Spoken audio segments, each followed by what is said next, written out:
The Office of Police Accountability tells me they have never received so many complaints during such a short window of time. Typically, they get about 14,000 complaints per year. That's what they've gotten over the last few days. Today, they tell me they're focusing on 4 specific cases that have gotten the most complaints.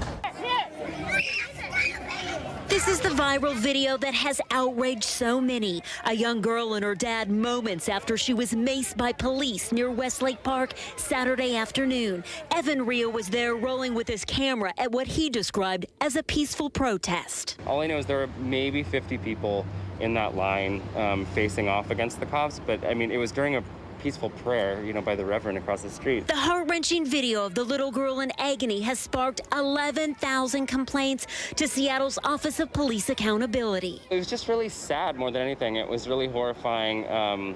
It was really visceral. Just seeing her pain and seeing her dad just trying to take care of her. Another 5,000 complaints have come into OPA about police conduct during the last few days of protests. Many of the complaints surrounding 10 different incidents, some of which were captured on video that's circulating on social media, like this little girl. What can you say to the public to ensure them that this case will be fully investigated? Yeah, I can say to the public that we are, by ordinance, I am a civilian, I am independent, I'm not affected by politics. We are going to do our best to top to bottom look at these cases and to make sure that there's an impartial, objective review of the facts. OPA says they will complete these investigations quickly due to immense public concern. Evans says he wants justice for this little girl and so many others. On the ground right now with protesters. Joel, what's the mood like there? People have been coming up to us throughout the night here on the street to talk to us, ask us what our perspective, share their own.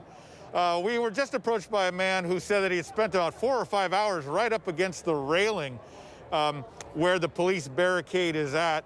And he said the big difference for him tonight that he thinks helped to keep the peace was that officers in riot gear actually backed up from that fence line, gave him some space. And so that even if those umbrellas that are up front there, if someone reached over that barrier, the officer still had plenty of buffer there.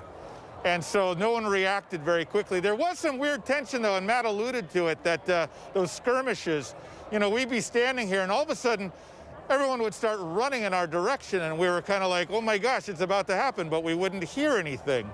And then people would stop, and yeah, that was really just stuff going on within the protest itself. And then Matt also mentioned about the fireworks, and it really was telling when people, after those fireworks started going off, people started booing the people igniting them, saying that you're trying to provoke something. We don't want that to happen here tonight. So a really big difference. I want to go now to some video that we shot earlier, if we can move to that.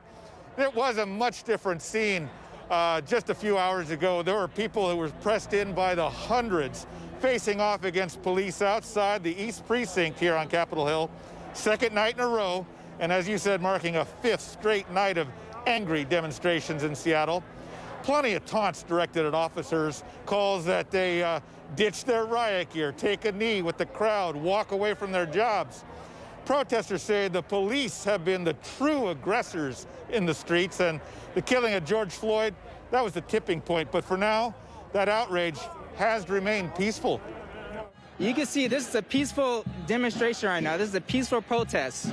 What happens is people don't understand the difference between a peaceful protest and then we have people that want to cause problems and loot stores and stuff like that, okay? That's the difference right there. Yeah, well, there are divisions within these protesters that has emerged tonight. Some have no appetite for more violence, which led to the crowd being tear gassed last night. Others, though, they say that the police and the powers that be, they've not been listening, and it takes radical elements and a revolution to get their attention. Now, we did not hear anyone openly advocating physically attacking the police, but they say that negotiating with city leaders, it hasn't netted much, and some doubt anything will change. What I was disappointed by was the city's response to the whole kit and caboodle. They came out over at the fire station downtown, and all we got were platitudes and a community advisory board, it sounds like, with no power and no real accountability. So it sounds like a bunch of lip service. All these protesters really agreed they wanted justice for George Floyd. They want to end institutional racism.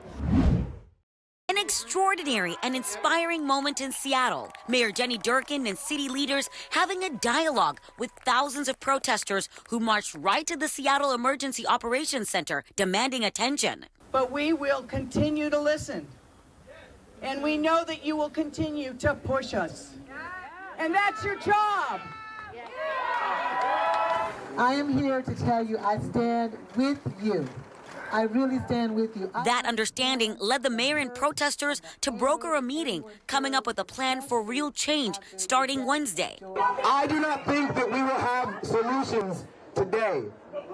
Tomorrow we will start negotiations. The mayor addressed the concerns from the public that officers were covering their badge numbers to hide their identities. She explained that the bands were used to honor fallen officers. So Chief Best and I have discussed it, and we will change the policy of the Seattle Police Department so officers can wear mourning badges, but there is a way that a badge number is always displayed. She also says the department's body camera policy, which doesn't allow officers to record lawful demonstrations, will be reviewed.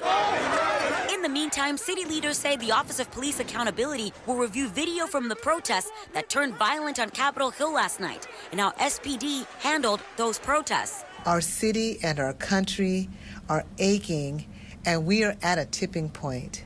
Something has to change, and we need to heal.